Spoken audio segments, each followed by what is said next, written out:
On Overdrive today, let's find out what makes the new KTM 390 Duke more impressive than before. We take a look at the latest iteration of the Tata Nexon EV and ride India's most powerful electric motorcycle in Mumbai's infamous Monsoon. Hello and welcome to Overdrive. I'm Soini Dutt. The new KTM 390 Duke is mind-blowing to say the least, or that is what the team has been telling me. The motorcycle is nimbler and more powerful than before, and the engine seems to have new character. Here's why Rohit has been gushing about it. If you are shopping in the 300 to 400cc single-cylinder motorcycle space, there's plenty of action at the moment. Triumph has dropped the beautiful Speed 400. Apache has come back with a big surprise package in the form of the RTR 310. And now, the king of the segment returns in an all-new avatar. Say hello to the 2024 KTM 390 Duke.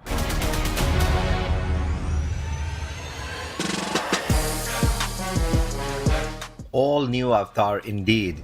New trellis frame with a new aluminium subframe, an all-new 399cc engine that is 26cc up on displacement over the outgoing motorcycle and subsequently up on power and torque too. And there is the all-new bodywork which looks a lot broader around the tank area and the front end. And there's an all-new metal tank which is up on capacity by 1.5 litres to a total of 15 litres. The handguards are gone, and the long tank shrouds and the new floating daytime running lights will instantly differentiate the 390 Duke from its lesser siblings. There is a new slimmer design for the wheels, and the front disc is mounted on the spokes instead of the hub for a leaner design. The front disc looks larger, but the size is unchanged, while the rear is up by 10mm, and these brakes continue to offer excellent bite as before. Whether you're commuting, attacking the racetrack, or simply stunting on the machine, the brakes will not disappoint. The export model of the 390 Duke gets the Michelin Power 5 tires. However, we get the Metzeler M5s. Riding on the track, I am quite in love with these tires. Now, I've got a few mixed responses from the other riders, from the other journalists as well, where it does feel a bit twitchy, these tires, which I agree. But it's not something that is unnerving. It's not something that is going to sort of make you wary of corners. It is something that you know is there, but it's very measured. Check that out. Adjustable suspension. Setting up the suspension will need basic training, but you won't need any fancy tools to set it up. The preload adjustment for the rear needs the C-spanner though.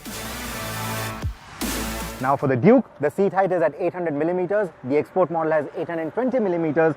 If you think this is too short for you, you can always do a few modifications, bring it up to the export spec, and then get it up to 820mm if you so need.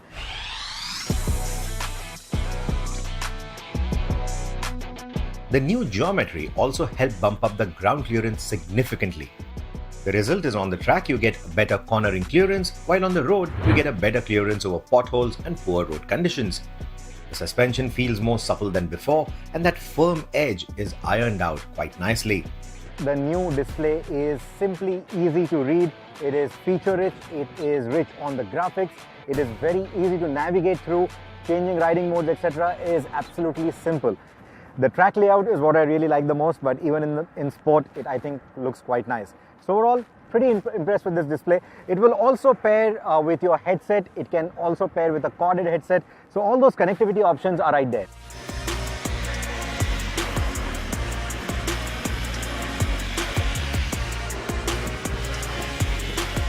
This is now a 400. So the displacement has gone up, the power has gone up, the torque has gone up.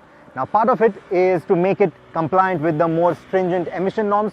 Part of it is to bring it up to speed with the current times. It is perfectly poised for 2024 and up. But what is important is that the character of the engine has changed. Now you can happily trot around town at 40 kilometers an hour in 4th or 5th gear, and there'll still be no knocking from the engine. You don't really have to keep the engine on the boil all the time or in lower gears. It just feels a lot more tractable in that sense. And out on the track, when you're really going for it, there is that big edge in performance that you get over the outgoing 390. 80% of the power and torque is now available from as low as 5000 RPM. That's about 1000 RPM earlier than the outgoing 390 engine. So compared to that, the mid-range is something that you're really going to love. It is on-tap performance. It's very punchy. KTM has also worked on improving the cooling efficiency of the engine. There is a curved radiator, there are 2 fans, and the overall cooling efficiency, especially while riding in the city environment, is far better than before. It also doesn't throw up a lot of heat on your knees, on your legs. So the overall channeling of the air or the hot air is also quite nicely done. The throttle response of the new engine is still very crisp. While the tractability is quite good, the engine comes into its wild zone only past the 5000 RPM mark. The motor gets buzzy after 8000 RPM, but unlike before, you won't have to keep the engine in high revs all the time, allowing you to enjoy the newfound refinement of this engine a lot more. The new 390 Duke also gets multiple ride modes. You have rain, which will restrict the overall power and torque. It will reduce it. They have not given us the exact figure. It will also dull down the overall throttle response, and it will make the ABS and the traction control more intrusive. Then you have the street, which will give you full power, full traction control, full ABS. However, the intrusion from the ABS and traction control is going to be lesser. And then finally, you have the track mode. So once you long press, you're also going to now engage track mode. And with track mode, you also get launch control. Now here, the ABS is going to be at its minimum intervention. In fact, I've put it on the supermoto mode, which means I do not have ABS on the rear wheel. I only get anti-lock brakes on the front. You also get traction control. That is on right now. I'm going to turn that off because it is a lot of fun without the traction control. And you also get launch control.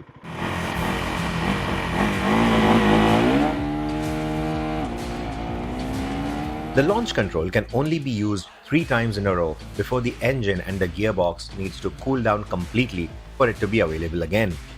With launch control, KTM claims a 0 to 60 km/h time of 2.4 seconds, while standstill to 100 takes only 5.9 seconds, which is quick, and it feels quick too. Top speed is 155 km/h, and the best that we saw on the speedometer was 164 km/h. The new Duke is a hoot to ride, just like its predecessors, but there's now a more refined edge to its mechanical performance, while the improved agility and power makes it a faster motorcycle in all respects. The KTM 390 Duke does command a premium over its peers in the same segment, and you can see why. We'll take a very quick break here on the show, but coming up on the other side, we'll tell you all about the outdated Tata Nexon EV.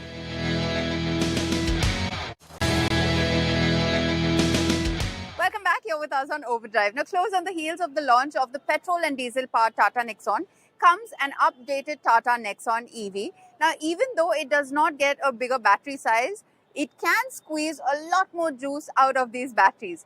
Take a look.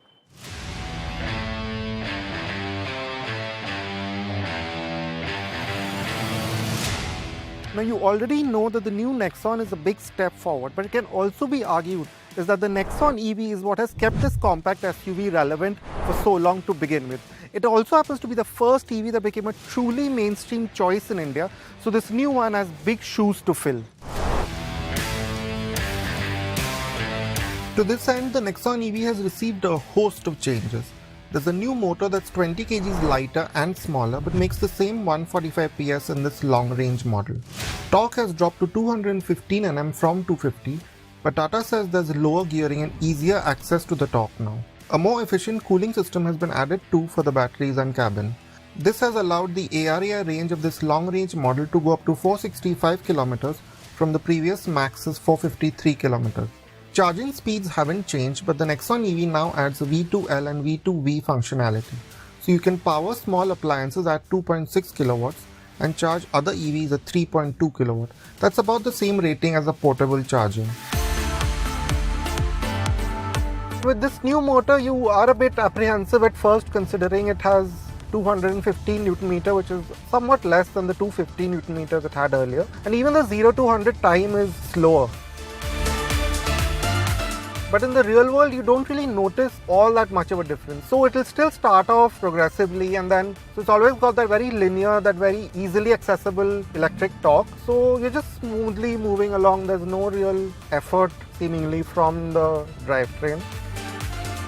But really, the one thing that you do notice is the general refinement that's come into the drivetrain. It's quite a bit better calibrated. Yes, Tata Motors had made progress in this regard over the course of the last Nexon EV, but it's really gone up a step with this update. So for example, you notice that the power delivery, there's no spikes or dips, it's very constant. So you're never surprised by how the car is moving forward. And also, now that you have the paddles, it's also very easy to switch between regen modes. So when the road opens up and you don't need a lot of regen, you can quickly pull at the left pedal and it will free up the drivetrain and you have more performance, less regen.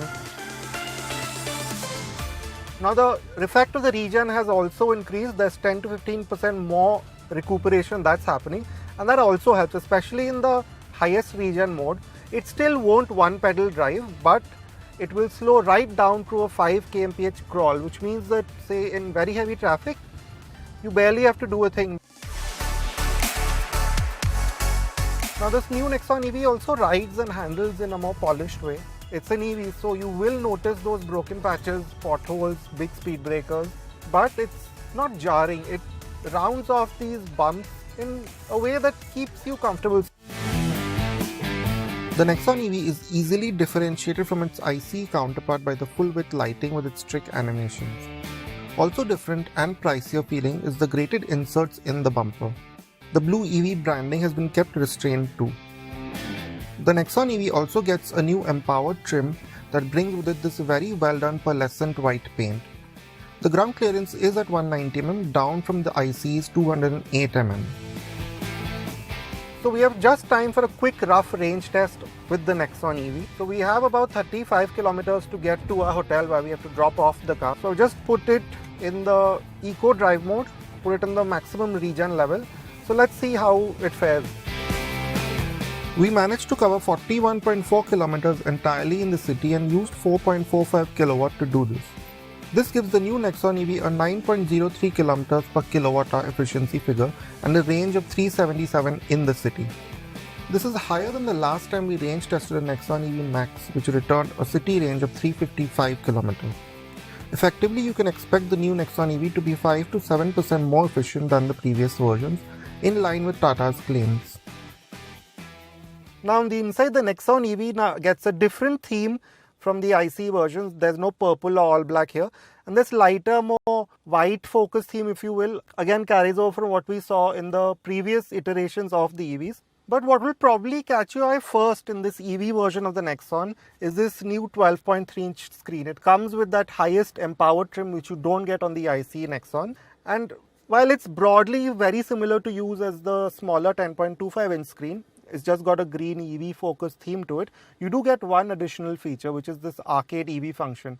Now this is essentially an app suite which is quite useful. Say for example you're charging and you have a lot of time to kill, then you have access to OTT platforms, you have access to music apps and games right here, so you won't get bored in the time that you spend charging. Also different is this 10.25-inch screen. The screen itself is the same, but you get different graphics, and to be honest, they're better thought out than the ICE ones. You can see the charge level, the regen levels very easily, and the speed is also very easily visible. And then that very thoughtful feature of there being Google Maps right in the screen that carries over to the EV version as well. The extensive features package from the new ICE Nexon has made its way here too. You get full LED lighting, auto headlamps and wipers, ventilated seats, wireless charging, height adjustable seats for both front passengers, 9-speaker JBL audio with sound stages and the effective 360-degree cameras. With the battery placement, the boot is slightly smaller, 350 litres compared to the one in the ICE. There are 6 airbags as standard, as well as ESC, TPMS, hill hold and hill descent control. Now in terms of outright comfort, there is some compromise to be made because of the packaging of the EV. So the floor is slightly higher than in the ICE Nexon. So you do sit in a marginally knees up position, but with this very good bolstering of the seats, this protruding base, that's controlled very well. So yeah, and just like in the ICE Nexon, this middle seat may not be all that great for an adult. It's best kept for children, but you still do get this 3-pointed seat belt. The previous Tata Nexon EV was such a success purely based on the balance it achieved in terms of price, range and features. This new one seems to take things further on all these counts. You now get notably more range, more refined performance and an impressive improvement in the tech that's on board and in the cabin ambience. Another step forward for the Nexon EV then. The Nexon EV still remains to be the most affordable choice with plenty of trim options in its segment. We'll take a very quick break here on the show, but coming up on the other side, we'll tell you all about India's most powerful electric bike. Welcome back here with us on Overdrive. Now, the Ultraviolette F77 is India's most powerful electric motorcycle, and it goes up against Mumbai's most unpredictable rains. Take a look. The Ultraviolette F77 can be seen as a real marvel of Indian engineering, a real diamond in the rough. It is the quickest two-wheeler EV that India has produced to date. And yes, it is slightly on the more expensive side of things. Well, as you can see, monsoon has just about set in. But how does that EV fare out in the city, out in the real world? Well, we're about to find out. So I find motorcycle rides out in the monsoon season to be extremely fun. Well, there's not a lot of dust and dirt flying around Mumbai, and it just makes the place appear like a greener, cleaner city, well, if it's not underwater completely. I just wanted to check if everything would be the same as it was with an ICE motorcycle with the now performance-focused EV like the Ultraviolette F77. I'm going to start off in combat mode because, well, the glide mode, which is the most economical, isn't all that great. So combat mode and ballistic mode being the most powerful. Combat mode is more adequate for the city. So I'm going to start off with that, and as of now it's showing me a good range of 204 kilometers with 100% state of charge. So let's see how it goes. The F77 comes equipped with specific ride modes that optimize performance in the rain. These modes ensure better traction control and adjust power delivery to suit wet weather conditions. Riding in the monsoon becomes safer and more manageable thanks to these intelligent features. The F77 comes with 3 ride modes, the first being Glide or Eco mode. Well, despite being focused on efficiency, the Eco mode still offers a surprising burst of acceleration. This makes it enjoyable to ride, even when you're trying to be mindful of range and energy consumption. But its rate of acceleration does feel limited while overtaking in the city, and so too its top speed of 70 kmph. It still feels a bit drab, even for wet roads. A little too conservative for me then. Thanks to the ride-by-wire throttle, the bike pulls away nice and smooth, and there's no snatchy behavior even when you suddenly ring the throttle while you're on the move. The F77 strikes a great balance between economy and power, especially in this combat mode. When riding in the rain, comfort becomes a key factor. Riding solo, the suspension feels slightly stiff, which makes it nice and sporty if you're pushing it, but if you have somebody load up the pillion seat, the rear softens up beautifully, making some of Mumbai's most confounded roads very bearable. And if you crave that splash of adrenaline, well then ballistic mode is the ideal choice because it unleashes the full 29 kilowatt of peak power from the electric motor, offering remarkable acceleration and a top speed in excess of 140 kilometers per hour. But in the wet, if you're new to this bike, well, I tell you that this mode is best reserved for straight stretches of road. The range will drop down a fair margin, but if you're well within range of your destination, well, it's totally worth it, I'll tell you that. One feature that the F77 cannot do without has to be the reverse function. The reverse function simplifies parking and, well, the blinking hazard lights tells people behind you of what you're up to when visibility is hampered in the rain. Whenever I felt confident enough to pick up the pace, I found the 3 levels of regenerative braking on the F77 to be rather inadequate, even at the highest setting. Well, because although it may charge the batteries as it should, as soon as I rolled off the throttle, well, it felt like I was coasting. And this happened up till a speed of around 50 kmph, which was mighty unsettling, especially considering the wet weather conditions when you need this system to function in a manner similar to the way engine braking would in a regular ICE powered motorcycle. Also, carrying the F77's portable charger unit during rides becomes a logistical concern due to its size and weight. The only option is to carry it in a backpack. However, the weight of the unit will destroy your back if you plan on a fairly long ride out of town. So currently in Mumbai, it's best that you charge it up fully and then have a go at it, which does limit your range as of now. As far as charging time goes, it took about 5 hours for the F77 to get its juice back up to 100%. Now the Ultraviolette F77 in the Mumbai monsoons. Now I have to admit I was a bit skeptical at first because, well, it being an EV and a performance-focused EV at that, well, as you know, EVs are all about that initial torque and initial acceleration and everything. But the way this motorcycle is configured with the ride modes, the throttle calibration, the way the brakes are set up, the amount of grip the tires give you, the suspension, the way that holds up over all sorts of surfaces, and even the unforeseen bumps that you are going to hit, well, it just holds up so nicely. You will have a real good amount of fun on this motorcycle, even in ballistic mode. But then again, yes, it is on the expensive side. There are a couple more features that I would have liked to see on this motorcycle. Now, the biggest shortcoming I found with this motorcycle has to be with the regenerator system, because although you have 3 levels of regeneration to toggle between, well, even in the highest mode, well, it did feel like I was coasting even though I rolled off the throttle. In the regular ICE engine motorcycles, when you get off the gas, well, you have that engine braking to slow you down naturally as the engine would, which technically the energy regeneration system should work in that same manner on these kind of vehicles. But then again, it doesn't appear to be configured as nicely as I would have liked on this vehicle. While there are areas for improvement, the F77 remains a thrilling electric motorcycle option for riders in urban settings. It's expensive to own initially, but it's meant to save you money in the long run. It's fun to ride out, but currently a hassle to charge on the go. So, although it is sustainable, it is rather impractical. Well, with that, it's a wrap on this week's edition of Overdrive. But remember, you can stay in touch with the team through Facebook, Twitter, as well as YouTube. And you can follow our latest updates on Instagram. We'll see you next week. Until then, drive and ride safe.